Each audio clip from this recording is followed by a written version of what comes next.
Welcome to who gives a fuck?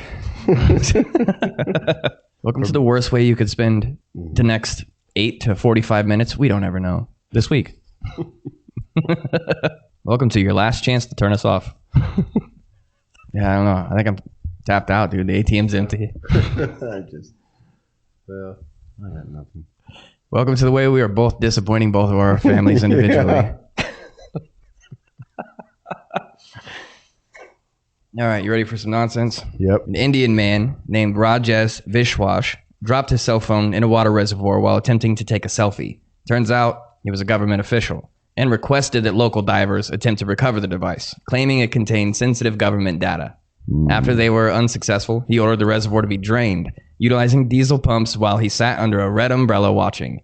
After finally locating the phone, it wouldn't even turn on anyways. The event led to an uproar as India is suffering from scorching temperatures and water scarcity, and the amount of water lost could have irrigated roughly 1,500 acres, leading to his suspension. Are you sure he doesn't work for the U.S. federal government? Yeah, that's first day shit. What do you think he That's had what on I'm that trying cell to phone that was so important? Well, that's what I'm wondering. I think you need like a secondary verification from somebody at work that, listen, yeah, go ahead and drain it. Yeah. Accounting approves that invoice. But if it's just me saying, believe me, don't tell the boss, but just trust me, I don't know. Yeah, it's got stuff that is super sensitive. Then why isn't someone with you here? Why isn't this corroborated? If I lost the launch codes, I guarantee you there's a phone call I'm going to have to make. It's going to be super uncomfortable. I made a mistake. I'm going to need your backing on this. We're going to have to drain Lake Michigan, and I need 6,000 divers on the fly. Yeah. Go ahead and come to my office. Shut the door behind you. Morris Wortman, which might sound a little familiar. He's a fertility doctor. He's made appearances on documentaries quite a few times. He's a really controversial guy. But anyways, so he's a fertility doctor out of New York, and he leaves a pending court case active after the wings literally detached from a hand-built experimental plane he and his pilot were traveling in. Wortman was accused of using his own sperm as a donor for patients, but claimed they came from a local medical student. The woman filing the lawsuit, the daughter of one of his patients who received fertility treatment back in 1985, grew suspicious after a genealogy test revealed that she had at least 9 half-siblings, concluding that they were likely a product of a serial sperm donor. But here's the twist. She was also a patient of his, or after a bizarre appointment where he made comments about how she was such a good kid, she then confirms her new suspicions by comparing one of her half-brother's DNA to that of Wortman's daughters from his first marriage, proving the lineage. Uh-oh. So his pilot bragged about like having this hand-built experimental plane. Yeah. And they take off and they're flying and the fucking wings pop right off it midair. They travel like 1,000 to 1,500 yards, poof, crash into an orchard. They live? No, they both died Oh, okay. right away. All right. To be fair, he's kind of a piece of shit, but was a serial sperm donor at a fertility clinic. He was impregnating women with his own sperm. Yeah. Genghis Khan level. Right. Ego. There's a measurable fraction of 23andMe that results with a picture of his head. He's a major shareholder. He votes.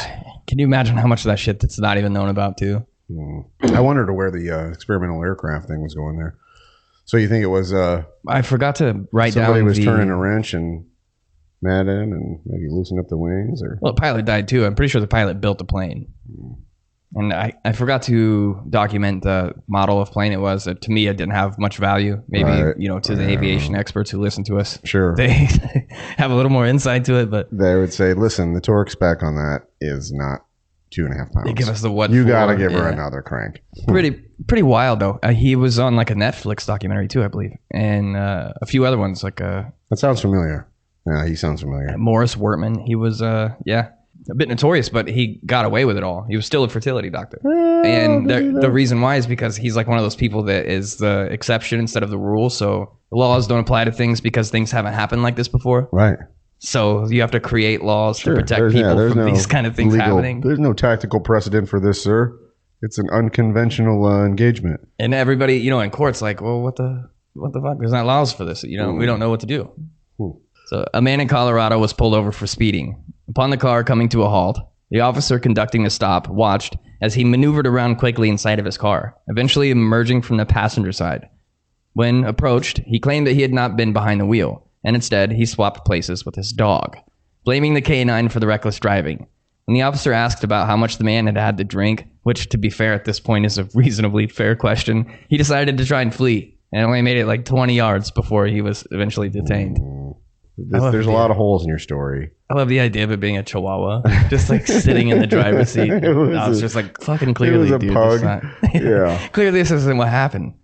No. I love the idea that he swapped spots with his dog because in his brain, his dog's crazy smart, right? Well, yeah. He talks him every day, He's capable. Yeah. Just believe in him. Just follow my lead. Be cool. A house is not a home without a husky.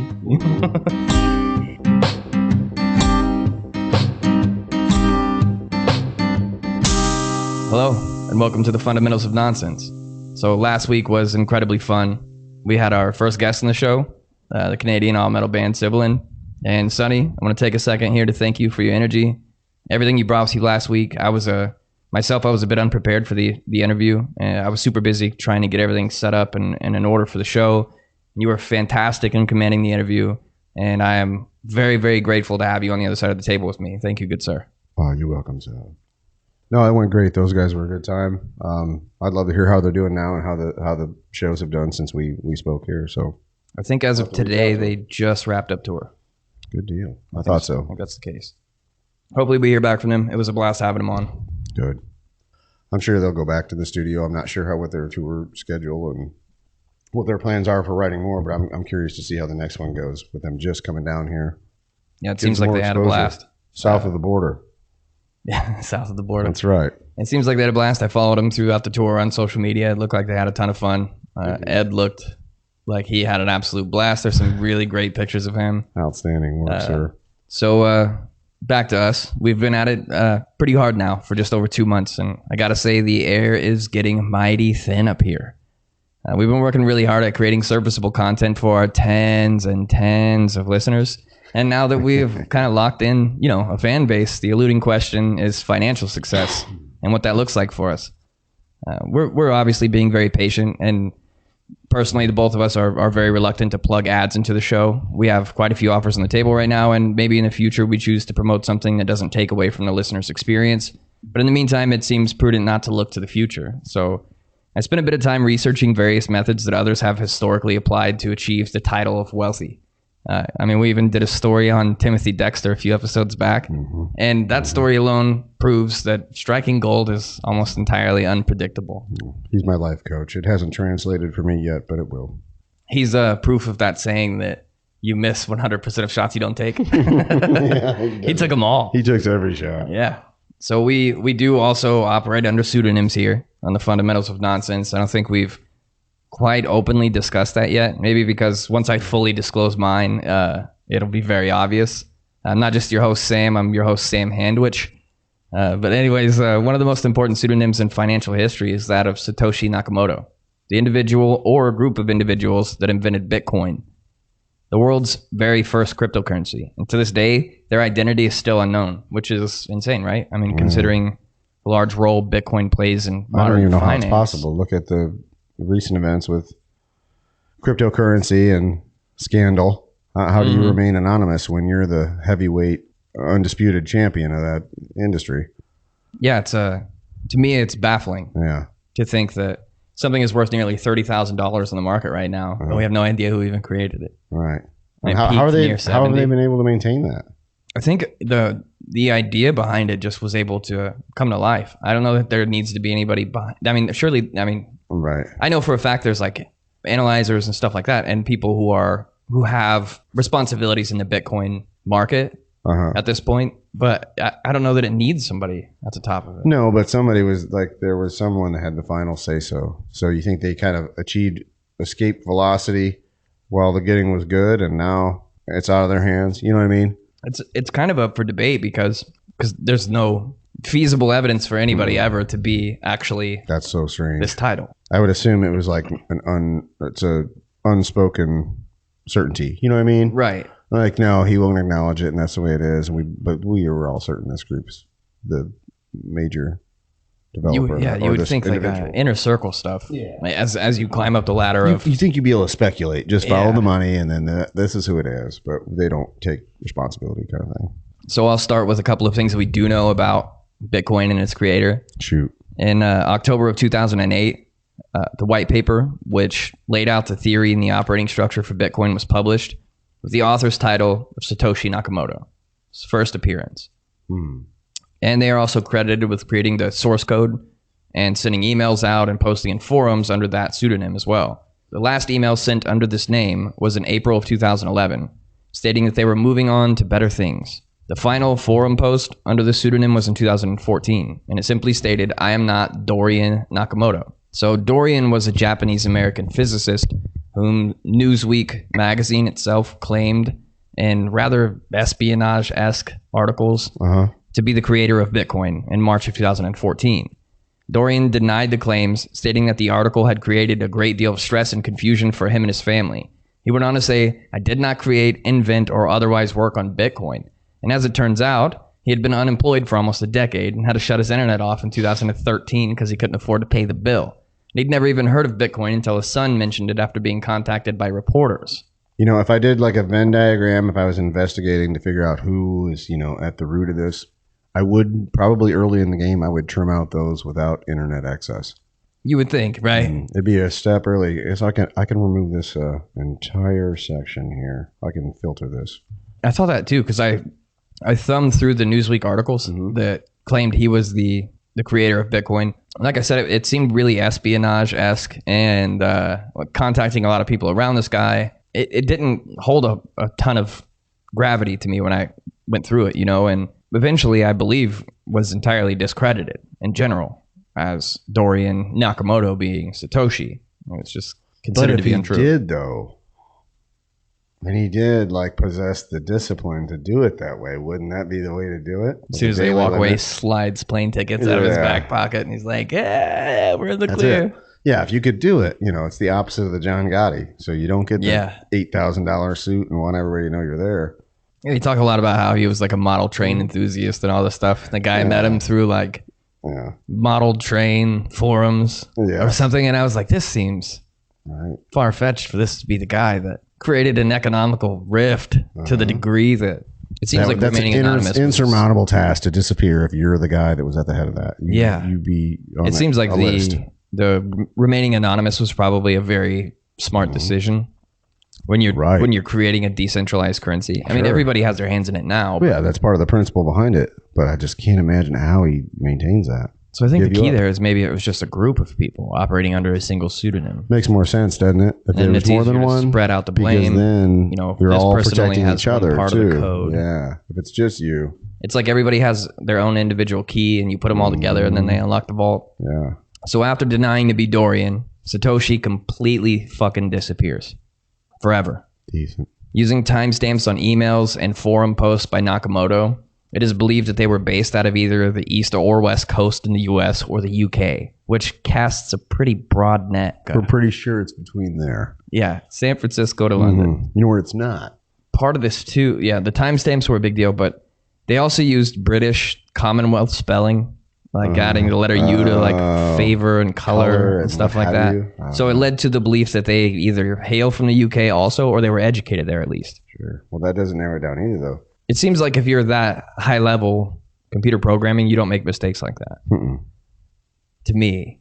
So you could probably VPN and ping East, West, and UK. Why not? And then you're in Colorado. You know what I mean? And what if it was even more strategic, like the spelling was like a psychological tactic. Sure. Yeah. That makes sense. It reeks of amateur accident, though. Bitcoin wallets believed to have been traced back to Satoshi are estimated to hold around $20 billion worth of cryptocurrency.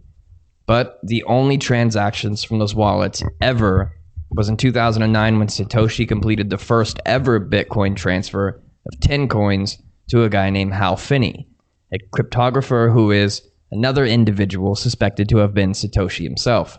Along with receiving the first transfer of Bitcoin, he was also the first to download the Bitcoin software after it was posted by Nakamoto. And the theory is that he just transferred the coins to himself. That makes sense too, doesn't it? Yeah, so the only transaction that came out of this wallet was worth $30 to $40. The wallets that they can, at the time, you know what I mean? Now it's a larger number, obviously. Yeah. So eventually Finney's email chains with Nakamoto were published, showing communication since the white paper itself was published, all the way up to him running the program released by Satoshi. So when people began investigating these emails, they discovered timestamp issues as well. And this fueled the idea even more that Hal was actually the creator himself, and he was making an effort to fabricate evidence that proved otherwise. Unfortunately, all the way up until his passing from Lou Gehrig's disease in 2014, he denied being Satoshi. To me, he seems like the most likely candidate. I've got a few other people I'm going to talk about here, and I have a bit of a bias because I wrote this piece, but to me, Hal Finney seems... It stinks, Hal. Yeah. Stinks, Mr. Finney. We'll see. So another guy involved in the story is Nick Szabo. He's a computer programmer and cryptographer, and he's another prime candidate to be Satoshi Nakamoto. Because in the late 90s, he actually created one of the first attempts to decentralize currency with his own creation called BitGold, but was never fully implemented. However, he did set a large part of the foundations for Bitcoin, and even Elon Musk gives credit to Szabo setting the large part of the foundations of the powerhouse cryptocurrency, leading a large community to believe that he may have just moved on to a better creation. However, he's still alive and continues to deny being Satoshi. So the last person in this story is Craig Wright, an Australian computer scientist who is the only person who has openly claimed to be Satoshi Nakamoto and be taken seriously. In 2015, two separate magazines published stories claiming that he could be the father of Bitcoin, leading to his home getting raided in an Australian tax office investigation. The magazines were later discredited, but Wright stuck to his guns, maintaining that he really is Satoshi. However, he has been discredited through multiple investigations and has never provided clear proof, which should be pretty easy if you're the creator. And the guy struggles to bring a smoking gun to the fight, saying, hey, I did this. I made this. He claims in one report to have been on a group, including Hal Finney, and that he conceptualized the pseudonym of Satoshi Nakamoto. But nobody will take him serious. So, at the end of the day, still, who the hell created Bitcoin? What would be the benefit of taking responsibility for it at that point? I don't know. You know what I mean? I don't think there is one. So I do have one more really cool story to tell about this. So on May 22nd, 2010, 2 years after conception, the first use of Bitcoin to purchase real-world items took place and is engraved in crypto history as Bitcoin Pizza Day. So Laszlo Hanyecz, a Florida-based computer programmer, posted on a forum that he would pay somebody 10,000 Bitcoins to pay for, retrieve, and deliver him pizzas. Also, listing his favorite toppings. 19-year-old Jeremy Sturdivant agreed and had two large Papa John pizzas delivered to him in exchange for the coin, which was only worth about $40 at the time, but on the current market would be valued just over $270 million. Nice. Jeremy recirculated the currency rather quickly to pay for travel expenses and made tenfold his profit. So he cashed them out, made $400 on a $40 transfer. That's all right. So I looked at interviews for both of these guys. Neither one of them are upset that they did this. This was the first big material transaction for Bitcoin. This was the first time it was ever used to purchase something real world. Pizza is a beautiful way to start that. It is. So yeah, a couple of updates real quick. The podcast is doing really well. We thank all of you guys. It's been amazing so far. It's honestly been a blast. At this point, it looks like we have Colorblind, a very talented band locked in for the end of June. And we really look forward to talking to those guys. Yeah, I can't wait to meet those guys. Good deal. They're currently out on tour, so go show them some love. Check their tour dates on their Facebook page. We can't wait to have them on. To any of our beloved listeners, if you guys have any topics or questions you have, send them to us. If you think of them, give us some ideas. Let us use you as a resource, and we'll see if we can't get to the bottom of it for you.